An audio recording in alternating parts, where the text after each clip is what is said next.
what you don't get with the new iPhone SE. We talked about everything that it has and, you know, what it's benefiting from as far as price and performance, but this article kind of goes into the opposite and talks about things that the iPhone SE doesn't have. So before you plunk $400 down on this phone, just remember there are a couple of things that you might be overlooking because you're so excited to get a new iPhone for 400 bucks. Touch ID is as impressive today on the new iPhone SE as it was when it debuted on the iPhone 5S back in 2013. This technology is 7 years old though, and as of the launch of the iPhone SE, precisely one iPhone in the entire range has it. All of the rest of Apple's current lineup uses Face ID, and for the most part, that is better, much better. Face ID is more secure, harder to hack, and since the original generation of it in the iPhone 10 has become faster than Touch ID.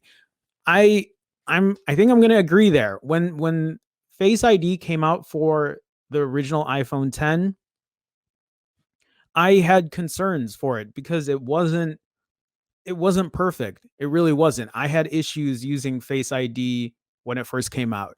And then when the iPhone 10s came out, I didn't notice because I had that one too. I didn't notice, any real improvement with Face ID. I really felt that a lot of the phone for the iPhone 10s was very similar to the iPhone 10. And then when the iPhone 11 came out, I ended up buying the iPhone 11 Pro. Face ID seemed a lot faster than what I originally had on the iPhone 10 and the iPhone 10s. So much so that it made me not really think about Touch ID. I've said this before. Right now, Face ID on my iPhone 11 Pro performs better than the face unlock on my Pixel 4. Now, my Pixel 4's face unlock has gotten better since they've updated it, but I still think the iPhone 11 Pro does a much better job here. So let's continue on. This is one area where the iPhone SE, as good as it is lacking whichever way you look at it. Very true. If you're someone who loves the older, smaller 4-inch display, then the 4.7-inch one of the iPhone SE is more of a difference than it sounds. It's a difference between being able to work the phone entirely with one hand and not. I said this yesterday. A lot of people who still own the original iPhone SE probably aren't going to be too thrilled about I guess them calling this the iPhone SE for 2020 because I think they were still looking for a 4-inch screen, but I don't think a small screen like that for Apple. I don't think Apple is planning to release another 4-inch screen anytime soon, if at all ever. The iPhone SE is repeatedly said to be the old iPhone 8 with new internal hardware, but actually its screen goes back much further than that. In terms of physical size, resolution, and technology, the screen in the 2020 iPhone SE is almost the same as that of the iPhone 6 or iPhone 6s from 2014, 2015.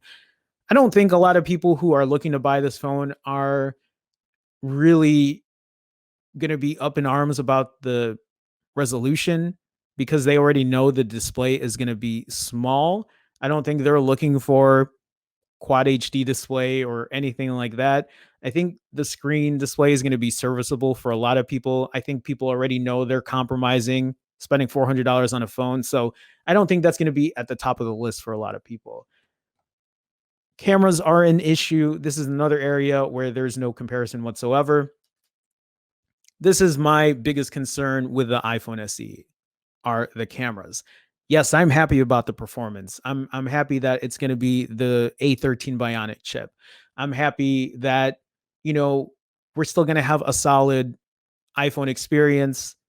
You know, Apple's UI isn't my favorite, but it's tried and true. It works well.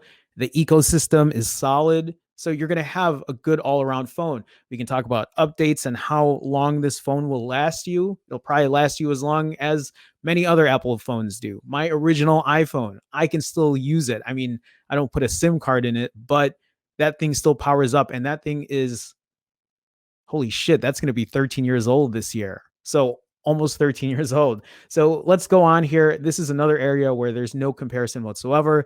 The iPhone 11 Pro and iPhone 11 Pro Max come with a triple camera system on the rear, and all three are lenses.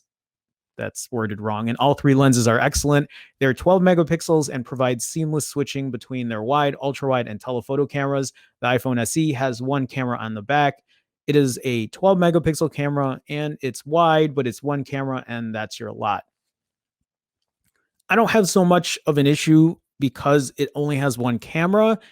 My issue is the shooter, the sensor, the camera that they're using for the iPhone SE.